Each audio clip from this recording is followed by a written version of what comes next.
তা আল্লাহ সুবহানাহু ওয়া তাআলা আমাদেরকে হারামগুলোকে হারাম করেছেন যাতে আমরা তা থেকে বেঁচে থাকতে পারি। হাদিসও ঠিক একই শব্দ রয়েছে। কয়েকটা হাদিস আপনি নিয়ে নেন। ইমাম বুখারী এবং মুসলিম তারা উভয়ে তাদের কিতাবে হাদিস এনেছেন। আবু হুরায়রা তার বর্ণনাকারী যে ক্বালা রাসূলুল্লাহ সাল্লাল্লাহু আলাইহি ওয়াসাল্লাম ইজতানিবু মুবিকাত, তোমরা ধ্বংসাত্মক পাপ থেকে নিজেকে বাঁচাও। মুসলিমের বর্ণনা আসছে ইজতানিবু সাবআল মুবিকাত, তোমরা 7টা ধ্বংসাত্মক পাপ থেকে বাঁচো। ইমাম বুখারী রাহিমাহুল্লাহ তিনি তার 2টা অধ্যায়ে হাদিসটা এনেছেন। এটা আপনি পাবেন তিব্বিন নবী সাল্লাল্লাহু আলাইহি সাল্লাম 76 নম্বর অধ্যায় আরোগ্য চিকিৎসার অধ্যায় পেয়ে যাবেন, হাদিস 5764 তে পেয়ে যাবেন। রাসূলুল্লাহ সাল্লাল্লাহু আলাইহি সাল্লাম বলেন ইজতানিবুল মুবিকাত, তোমরা ধ্বংসাত্মক পাপ থেকে বাঁচো। তার মধ্যে একটা তিনি বলেছেন শিরকু বিল্লাহ ও সিহর, একটা হলো আল্লাহর সাথে শিরিক করা এবং একটা হচ্ছে জাদু করা। এগুলো হচ্ছে ধ্বংসাত্মক পাপ, মানে মুহলিকাত মুবিকাত, আপনাকে একবার হালাক করে দেবে। মানে এটা এমন ওজনের বাটখারা, আপনার গায়ে যদি ঝুলিয়ে নেন তাহলে ও আপনাকে জাহান্নামে নেবেই নেবে। আপনার পাহাড় সমান নেকি ইবাদত, 5 ওয়াক্ত সালাত আদায় করা, হালাল খাওয়া, ইসলামিক ভাবে জীবন যাপন করা, একবার জান্নাতি ধরে নেন, নেকি পাহাড় সমান হয়ে গেছে। কিন্তু যে কাজগুলোর মধ্যে মুহলিকাত শব্দটা লেগে গেছে, মানে ধ্বংসাত্মক পাপ, এটা যদি কোনো ব্যক্তির আমলনামার মধ্যে চলে আসে তাহলে এটা এমন একটা বাটখারা যে আপনার সমস্ত নেকি নিয়ে ডুবে যাবে। এত ভারী এগুলো পাপ। তার মধ্যে একটা কি বললাম, শিরকু বিল্লাহ, আল্লাহর সাথে যদি কোনো ব্যক্তি শিরিক করে তাহলে তার বাটখারা শুধু ডাববেই না, বরং ওই তার আমলনামাগুলো সব বরবাদ হয়ে যাবে, উড়ে যাবে, আমলনামা উড়ে যাবে। যেমন কোন আমলনামার মধ্যে যদি কোনো মাইন্ড ফেলে দেওয়া হয়, মিসাইল মারা হয়, এটা যেমন অস্তিত্ব থাকে না, কোন ব্যক্তি যদি শিরিক করে তাহলে সে যেন তার আমলনামার মধ্যে লবণে পানি ঢেলে দিল, মানে সেটা অস্তিত্বই থাকবে না শিরিক করে ফেললে। এটা এত বড় পাপ। আর কি বলা হয়েছে, ও সিহর, জাদু। মুসলিমদেরকে এমন ভাবে শিক্ষা দেওয়া হয়েছে যে মুসলিম তো জেনে শুনে কোনো জাদুর সাথে অংশ নিতে পারে না।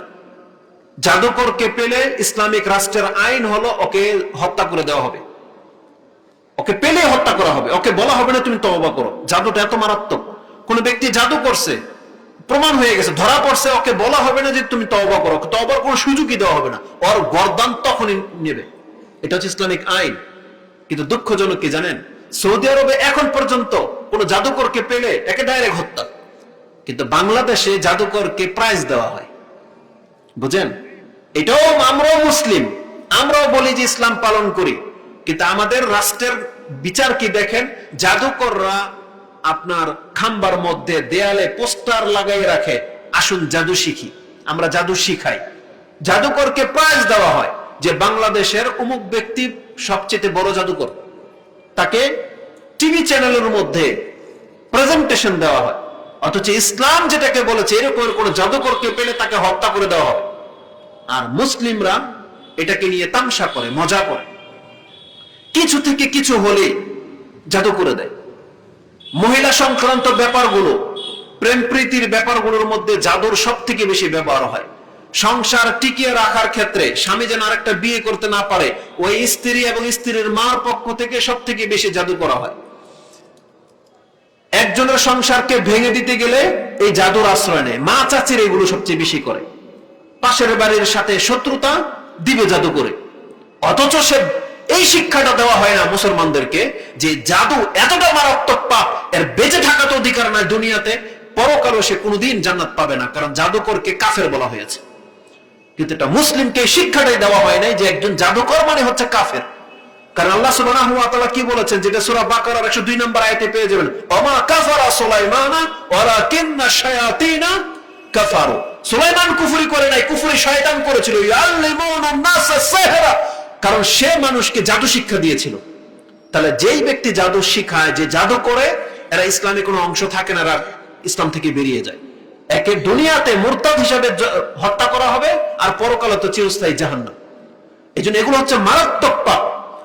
অথচ মুসলিম সামান্য স্বার্থের জন্য আরেকজন মুসলিমকে জাদু করে দেয়, এটা কত বড় মারাত্মক পাপ। নদীর মধ্যে জেলেদের জালে ধরা পড়ে, শিং মাছের মধ্যে তাবিজ বাঁধা, সুতা বাঁধা, কবুতরে পাওয়া যায়, কই মাছের মধ্যে পাওয়া যায়, পুতুলের মধ্যে এরকম পেরেক টেরেক ঢুকানো পাওয়া যায় জঙ্গলের মধ্যে। এটা তো মুসলমানদের চরিত্র হতে পারে না, এটা কোনোদিন মুসলিমদের আচরণ হতে পারে না। এগুলো থেকে বেঁচে থাকতে হবে। এগুলো আপনাকে একবারে ডুবিয়ে দিবে।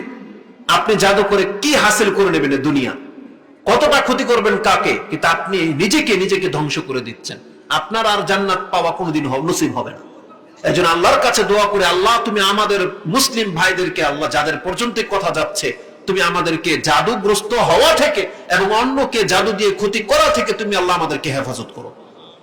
এটা মস্ত বড় পাপ। তো আল্লাহ সুবহানাহু ওয়া তাআলা আমাদেরকে বাঁচতে বলেছেন যে তোমরা পাপ থেকে বাঁচো। যেমন হাদিসে কি বললাম, রাসূল সাল্লাল্লাহু আলাইহি ওয়াসাল্লাম কি বলেছেন, এই যেটা নিব তোমরা বেঁচে থাকো পাপ থেকে।